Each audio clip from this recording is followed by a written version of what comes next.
Alright guys, welcome back. So Holochain could be Spotify 2.0. Holochain versus blockchain. Which one will be better for music? Is the Holochain music revolution coming? So that's what we're going to talk about today because I recently read an article from the Holochain blog detailing whether music could be a thing on Holochain. And while it could be, here are my thoughts on why I think that Holochain is not going to make it in the music niche. And I'm going to detail that in the rest of this video, so make sure not to miss that. But before we get going, let's go ahead and give that like button a smash, obliterate it, and then also obliterate the subscribe button. Alright guys, did you do that? Alright, let's get going. Alright, so we first have to talk about the current problem with the music industry, and this really came from the Holochain blog, and I'll leave a link to the article to the blog in the pinned comment below. But Universal Music, who is the biggest of three big music labels, went public for around $53 billion. So here's another case where profits are paid out not to the creators who created them, but to the corporations and the shareholders who hold the company. And it's the same for YouTube, guys. The content that we make, we don't get as much of the pie as you think we do. We actually don't get a lot. So that is why it is important for you to check out the swag below and grab some of that Holochain swag. But that aside, this IPO stuff is really old stuff because what we're seeing right now is that a lot of new music is not actually going back to these big labels. They're actually going into new systems that are decentralized. But even with that, the old system, Universal Music, they still make a killing off the IP that they already own. So the revenue that is coming to them are coming to them, but not the creator or publishers because of the way that the deals are made for streaming. So basically what we see is just through legal language, a lot of corporations just basically, for lack of a better term, scammed artists, creators for the creations that they've made. So that's why I'm such a big advocate for decentralization and just getting our stuff out from the corporation's hands, because all of these people, they're spending their time and they're working hard to create these great pieces of music, great pieces of content, only for most of the money that they deserve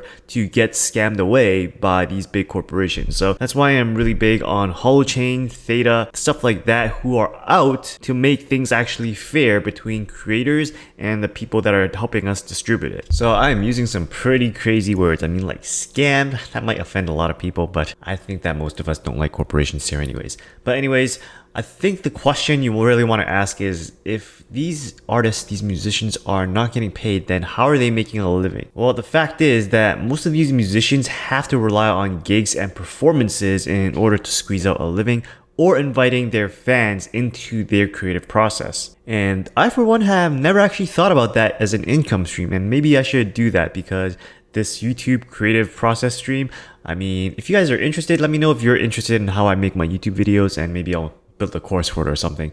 But anyways, that's also one of the ways that they're making a living. Live streams now are an alternative for the performances for these musicians and artists to connect to fans, which is why I think that Theta is going to be such a big show, because they're letting people do exactly that. Holochain is not exactly there yet because they are still in the process of testing as I'm creating this video. And honestly, I think that live streams might not be the best way to make money, but hey, it's the best way in order to make money online when we are in an age of lockdowns. So with that said, let's talk about Music 3.0 and Web 3.0. So if you guys haven't noticed, there's actually been several projects that are working on music streaming that are on the blockchain. One of them is Audius, though we're not going to really do a deep dive on them here. But I just want to say that Holoblog argues against blockchain for music streaming, saying that there's a lot of barriers like user experience and not having the catalogs of giant labels, which doesn't really make a lot of sense to me. I do not agree with them because there is one project called Audius that is really getting up to speed right now, like they are blowing up. The article also argued that blockchain apps aren't suitable for the interactive community apps that are needed. That also doesn't make sense because right now you can stream music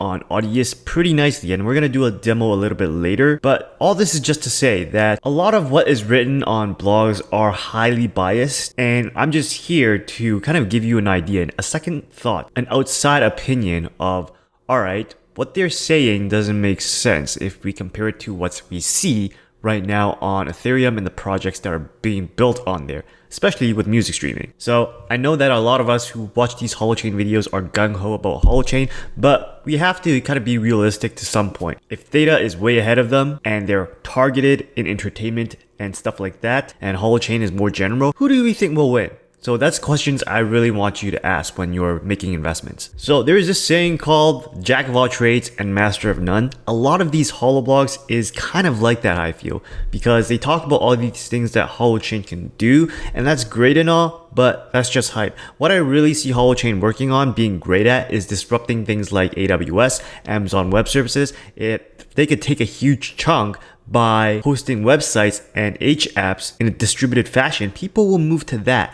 But hosting things like music and videos and entertainment, while it could do that, is it the best place to do that? Because instead of Holochain, I really think that music will be flowing to places like Audius or on Theta. Because what I see is that Theta is really trying hard and working hard to position themselves as the entertainment king in the decentralized space. And they already have existing partnerships with people like Katy Perry. So for myself, I realized that I myself am biased in this fashion. I'm biased with Holochain and music streaming, thinking that that's not going to work because they have these existing competitors that are already so ahead. They already have the partnerships and the technology.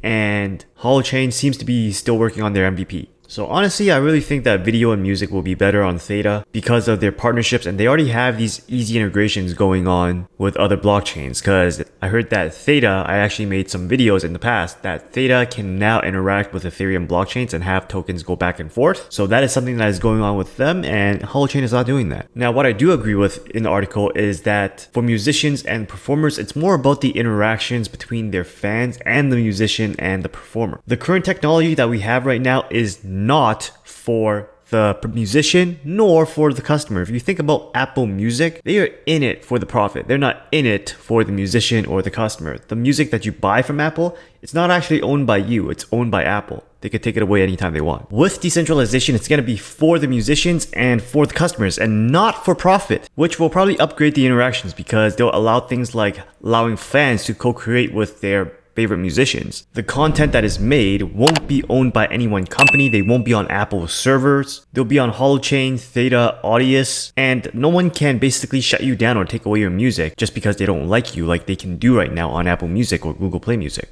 So that is why a lot of musicians are actually moving to Audius, and we're going to take a look at that in a second. So I want us to take a look at Audius now. This is kind of like a SoundCloud or a Spotify back when they were just starting. It is pretty cool. You can see that they have a token. This is actually listed on CoinGecko. So you can actually go start listening. Now, note that I did not do much research on this. I have only played around with this app for like a good 5 minutes before showing it to you right now. And I have not read the white paper. So if you're interested in it, my mentors have dropped levels for when to buy Audius. And I actually have some limit orders set up to buy Audius. But other than that, I really wanted to show you the app. You could see that they have people already putting music in here. And if you go to here and play this music, you can actually see that it's playing pretty well. Makes songs and albums, releases them, markets them, performs them. Don't know if you could hear that. But anyways, if you can go search, let's search something like Deadmau5.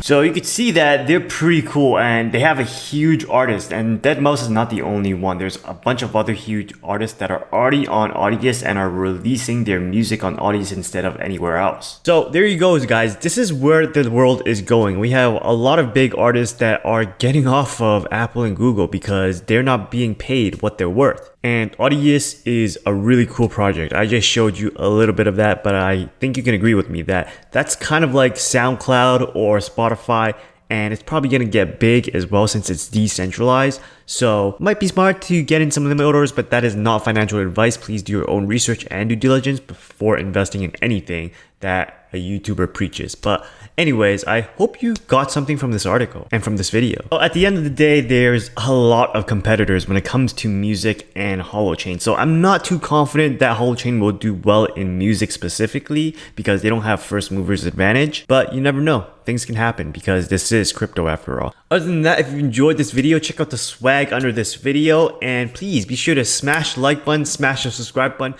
Check out these other videos on cryptocurrencies and passive income, and I'll see you next time. Peace!